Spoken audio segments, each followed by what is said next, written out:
Morning, Garth. Welcome back. It's good to see you, man.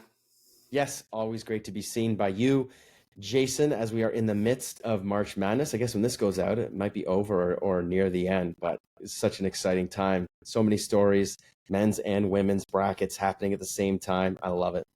I'd get into it. My brackets are on fire. They're doing really well this year, Garth, but we don't have Oh, time to nice. talk about that here. Yeah. I want to talk about Yeah. movies for a minute, because as we wrapped Sure. up the last group, you mentioned that you turn to movies on occasion for inspiration. Now, if Yeah. you could lead it has to be just one character from a movie, not from Ted Lasso, a movie. Yeah. Who would you want to emulate and why? Well, because it is so top of mind, because I just came back from South Africa, I turned to the movie Invictus. Mm. And it was something else, and it just highlighted some key moments about the intersection of sport and leadership, the intersection of sport and culture, the intersection of sport and ability to heal and to draw out the best in people. That's a movie I would turn to for sure. What about you, Jason? Oh, I was actually afraid you're going to ask this. I don't have one top of mind, but I do think back to the old standards of, sport. Honestly, I think about, all I've got in my mind today really is like Hoosiers and Rudy, like great, great Yeah. sport movies, and thinking about resilience and overcoming the odds and being the underdog, and how do you motivate people? And I think there's got to be a part of that in who I want to emulate as a leader is finding a way for people to believe, Garth. And Yeah. I Like, think leading by example is about that yeah, sometimes. like Hoosiers, Gene Hackman, he's like, can you take a measuring tape? The same dimensions as when, and I think that's such a powerful piece, because it's like, be yourselves, like keep doing what you're doing, because nothing really has changed except for the momentous, this momentous occasion. But yeah, and we talk about, how to be your best and true self as you lead by example in this podcast. I think you're really going to enjoy this one, listeners. Yeah, let's get out there and lead by example and get into this podcast. I hope you enjoy the show, everybody. Thanks. With Garth and Jason, we dive right in, breaking down Ted's world. Let's begin from AFC, Richmond's field to your day to day. Last Sowing Leadership's here to stay. Keep leading the lasso way. Together we'll grow stronger every day. So plug in your headphones and let's start the show. With lessons from Ted, we'll learn and grow. Welcome back to Last Sowing Leadership. I'm Jason Rogers. And I am joining you. I'm Garth Nichols. And today we're diving into always. We're diving into a powerful but often underappreciated trait in leadership today. And this is the first of three. We're leading by example. Yes, and before we do, the final theme of this is, it's incredible that we've been through all of these themes, Garth. I mean, 10 of them. And I can't, when I say this is the final theme, this is just the start, Garth. I'm looking forward to bringing all 10 of these together and sharing out our leadership lessons, hopefully with the world, and I think we're going to have a really compelling wrap-up episode to all 10 of them coming up in about a month here. So I can't wait for that. Yeah, it'll be great. And this is a great theme because it does do a job of like tying them all together. And if you think back to the amazing guests that we've had on this show talking about each of the themes, this one is, we can draw upon so many of these past guests to help us out in terms of understanding what it means to lead. What it means to lead by example. Well, and I think, that's one of the huge examples I've learned over my time. You keep on hearing it in story and anecdote and leadership books, but people are watching the leader. It's what it comes down to. And a lot of the, actions that you take that you may not even notice you're taking are sending messages. You hear about famous basketball coaches who picked up the trash, or you hear about rugby coaches who, cleaned the sheds, swept the sheds, and they're all leading by example, but demonstrating what's important to them in their values. So it does bring it all together. Yeah. So what does it mean, Jason? What does it mean to lead by example? Well, it's, for me, Garth, it's doing what you say you do and what you hope other people will do. Yeah. Acting how you hope your organization will act in accordance and alignment with your values, with the mission, with the purpose of your organization. I think, leading by example for me is just walking the walk, Said and I that think, before, yeah, and I think people will follow if it's authentic and connected to the organization. I think that's really what it is. It's about modeling those values each and every day, from the grocery store to the garbage drop off, everything in between. I think that's who you are as a leader. I think that's what it's about. Garth, what do you think? Yeah, no, I agree. If we're not showing up with those behaviors ourselves, anything we say will not land as effectively. It doesn't matter. Thank you, Bart. It doesn't matter how great the communication is. Mm-hmm. You got to put the work in ahead of time. Thank you, Vanessa. You've got to be ethical, right, and consistent in your processes. So leaders set the tone in that way. As you said, people, what we do, maybe more than they listen to what we say. So what you choose to show up to, what you choose to support at your school, as you balance your personal and professional lives, these say a lot. And so when it comes to leading by example, planning is really important. No, it absolutely is. And, one of the best quotes I've come across about this is from a great author. I mean, if you haven't read Simon Sinek or listened to him, there's so many good YouTubes and TED Talks out there. You gotta. I mean, he is just an absolute gem of a thinker in this area. But he says, leadership is not about being in charge. It's about taking care of those in your charge. And that care, it starts with showing through your actions that you actually live the values you're asking others to follow, and genuinely, Garth, that you care. And I think, that's, I think people will pick up on that a lot quicker than you expect. And when you don't care, they also pick up on that a lot quicker than you expect. People have a pretty strong, internal BS meter. And I think as a leader, you have to truly care.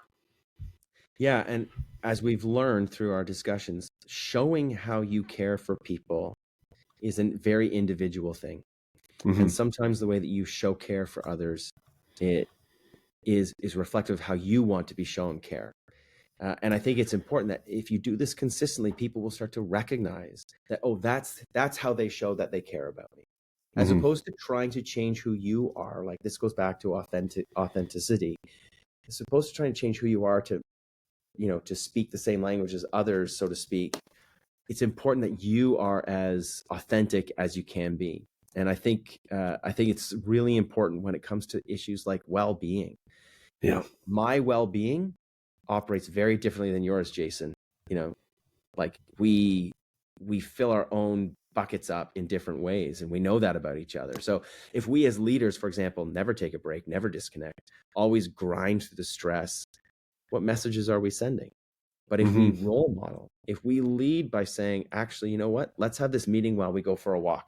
And it might be less productive, but the walk is what we need right now. I think that's really significant. And I know Chad Holtham at Glenlyon, Norfolk, he goes for runs with some of his colleagues. Like, their meetings are held through runs, and that's his commitment. I think that's great. But if we don't do these things, then we're sending messages like that rest isn't valued, that burnout is the price of success. And I've referenced the book How to Do Nothing by Jenny Odell already, but these are messages that come across loud and clear for our people. Yeah, I think too often we forget that our organization or teams can only be as well as we are, and that's leading by example as well. And you said something else really important there, Garth, as well, is that recognition, appreciation, wellness comes in all different forms. It's it's like neurodiversity. Everybody needs something different to be well, and modeling that buffet of wellness, if you will, or more or less that agency towards wellness is really important in leadership. And it reminds me of a great HBR, Harvard Business Review article titled, "If You're So Successful, Why Are You Still Working 70 Hours a Week?" And explores that exact issue, right? It challenges leaders to rethink the culture they're creating and sustaining through their own habits. Yeah. And there's another one too I would mention: how to sustain your empathy in difficult times. And that from the January edition, 2024. the title is The Leadership Mindset, how to sustain your empathy, because empathy is another theme that we talked about. So, and it's the same with belonging. Think back to Nicole Cozier. You can't build a culture of belonging if you're not the one inviting people in. So who you invite into meetings, who you are, making a part of your listening tour, it's really important. It means acknowledging your own biases, making space for others, listening deeply, and when needed, like really getting uncomfortable. Like, I might be the leader, but I'm not the expert. These are elements of what it means to lead by example. Now, Garth, just slightly off script here, but I mean, I'm curious about your leadership habit of reading. And I think a lot of our listeners might be about both of our reading habits. And I think one thing you've articulated nicely over the course of this, 80 episodes or so is that you've read a lot of articles, a lot of books. We both have. And how do you fit that into your busy life? What's your strategy for that? How do you live and lead that by example? Well, I read every day for at least 15 minutes, and that adds up over time for sure. I have subscriptions, so part of my way is like, if I spend money on something, I better use it. So HBR has been really valuable, and I always am on the lookout for like whatever's on top of mind. It's been ingrained in me that I will never know enough about it. So I just seeking out, hey, if I'm, hosting an Indigenous elder at my school, I need to do some readings. So I'm going to read 21 things you may not know about the Indian Act. If I am doing a global experience to a different country, I'm going to read a biography of someone from that country. I'm going to look for articles and reach out to my network to say, give me your top 3 podcasts on this country. So it's more out of necessity, I think, than anything. That's my mindset towards it. What about you, Jason? How do you fit it in? Well, I go back to a book, James Clear, Atomic Habits, and I think you hit it on the head, Garth. You start small and make it a habit. And I think you're exactly right. I mean, I try to read or listen to 15 to 20 minutes of a book daily. Most days I actually get it done.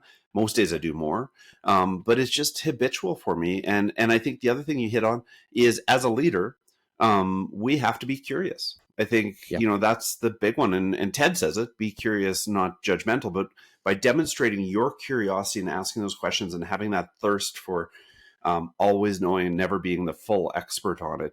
I think that's exactly the way I approach it as well, Garth. I think just those incremental steps and staying curious.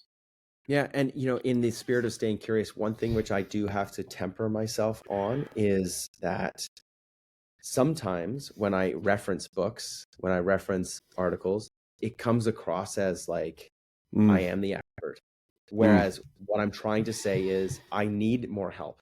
That's why I turn to these different books. So there is a balance of how that comes across. And again, leading by example, I need to actually interrogate the way that I talk about my reading habits and those types of things too, because it's not for everybody.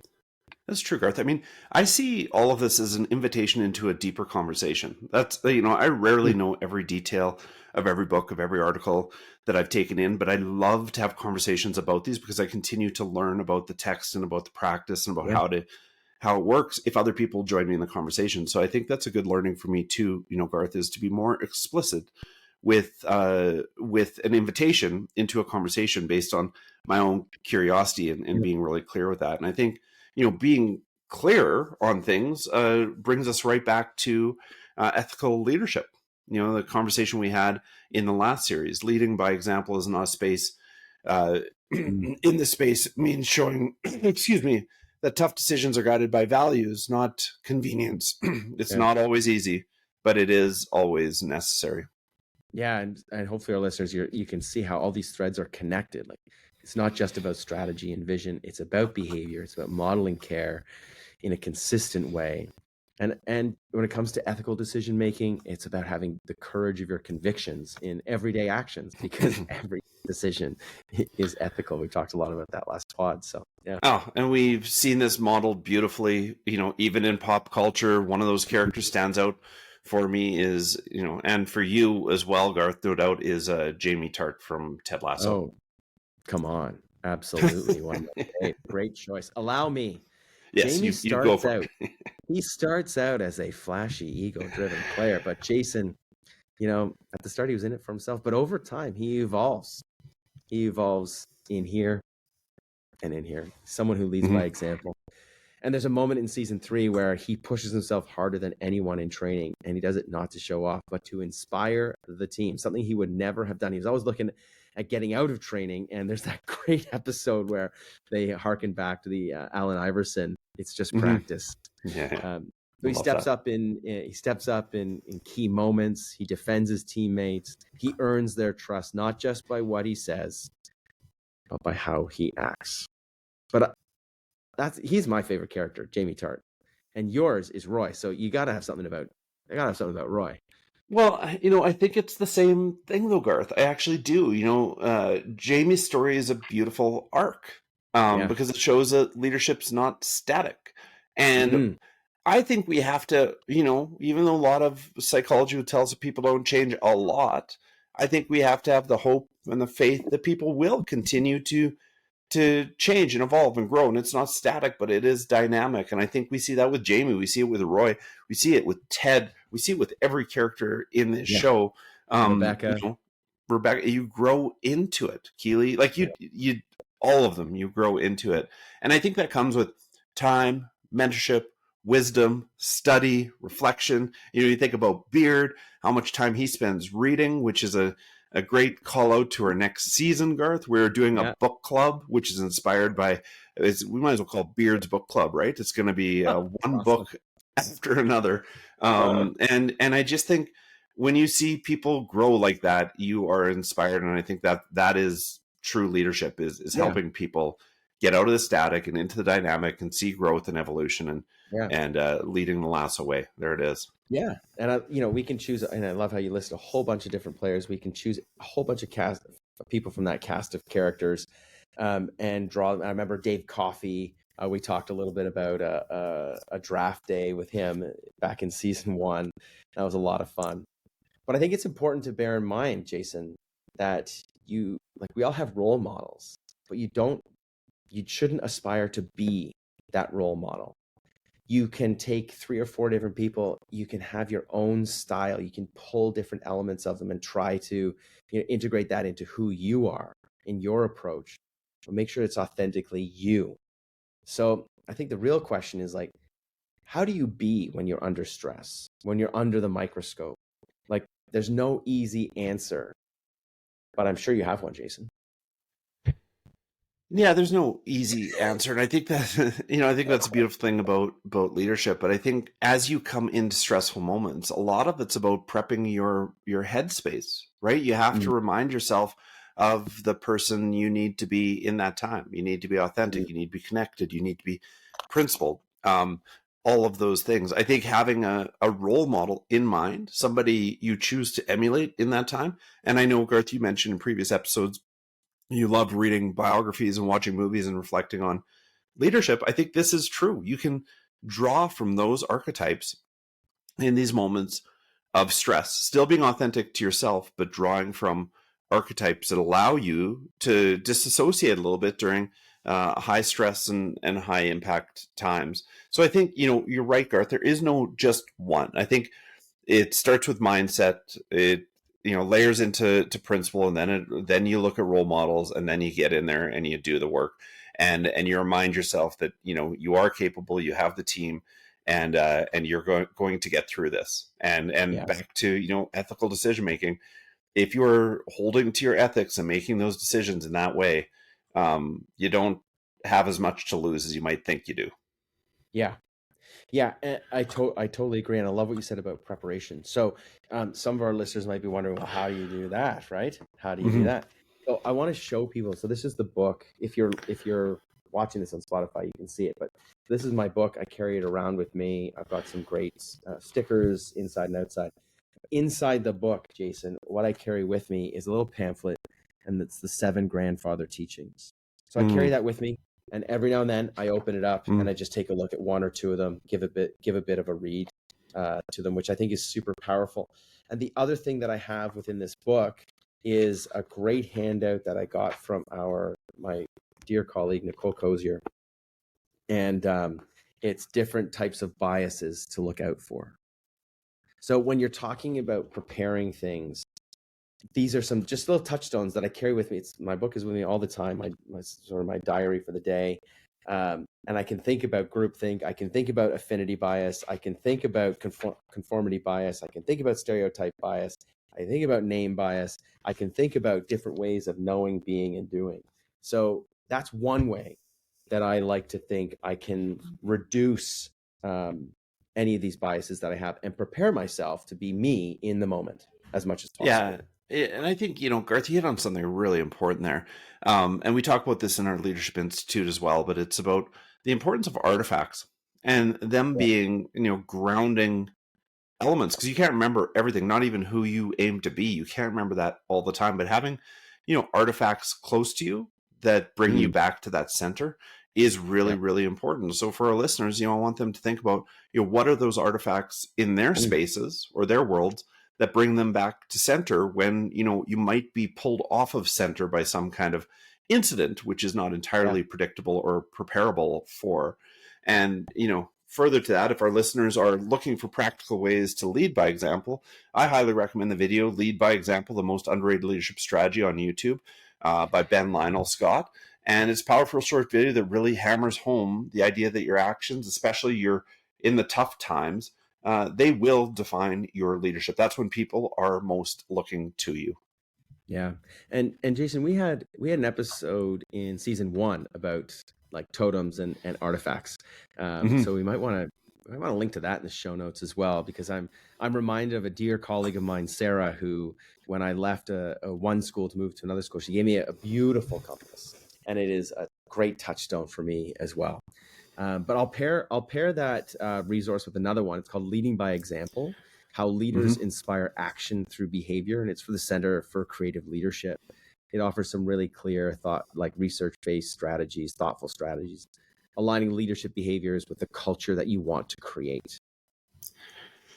Amazing. Lots to think about as we get ready for our next episode with special guests. So to wrap up, here are the takeaways. Whether you're leading a school, a team, classroom, or a community, your actions matter. If you want a culture of respect, model respect. If you want resilience, model how to bounce back. If you want wellness, well, just model wellness and care and boundaries. I think all those things add up. Yeah. And we say all this, listeners, we say all this with humility too, right? Because we're constantly learning and we're on this journey with you, because that's what leadership is. But we have another challenge for you. Like, who in your world do you think encapsulates leading by example? And then think about why. We'd love for you to nominate some leaders who are really strong in this area. And if you're listening to this, why not reach out to us, nominate them, and we'll see if they can't be our next guest on our pod as our sort of expert in residence for the podcast. That'd be unbelievable. And if you're not up for nominating them, one thing you could do is you could, tell them. I think that's a really, really kind of generous thing, is say, Jason, I admire this in your leadership. Thank you. And I think that is just so sustaining for leaders, and that's a gift that we can give back. So I can't agree more with all that you've shared here, Garth. And, we definitely want to hear from our listeners, and we love it when we do. So what does leading by example look like for you in your context? Where do you feel confident? Where are you still growing? Send us messages at lastsowingleadership@gmail.com. Hit us up on LinkedIn, Spotify, Instagram, or in the hallways anytime. We'd love to hear from you. Yeah. And if it resonated with you, be that leader. Be the one to click subscribe, share with your colleagues and friends. So that's a wrap for today, folks. Yeah. And until next time, keep leading. Keep leading the lasso way. All right, everybody. Thank you very much. Thanks, folks. Step up to the mic. It's time to play. Last Sowing Leadership. Every day, from the pitch to the boardroom, lessons call to mind. Keep leading the lasso way. You'll find we've got heart, we've got soul, and humor too. Exploring how TED shows what leaders should do. With Garth and Jason, we dive right in. from AFC Richmond's field to your day to day. Last Sowing Leadership's here to stay. Keep leading the lasso way. Together we'll grow stronger every day. So plug in your headphones and let's start the show.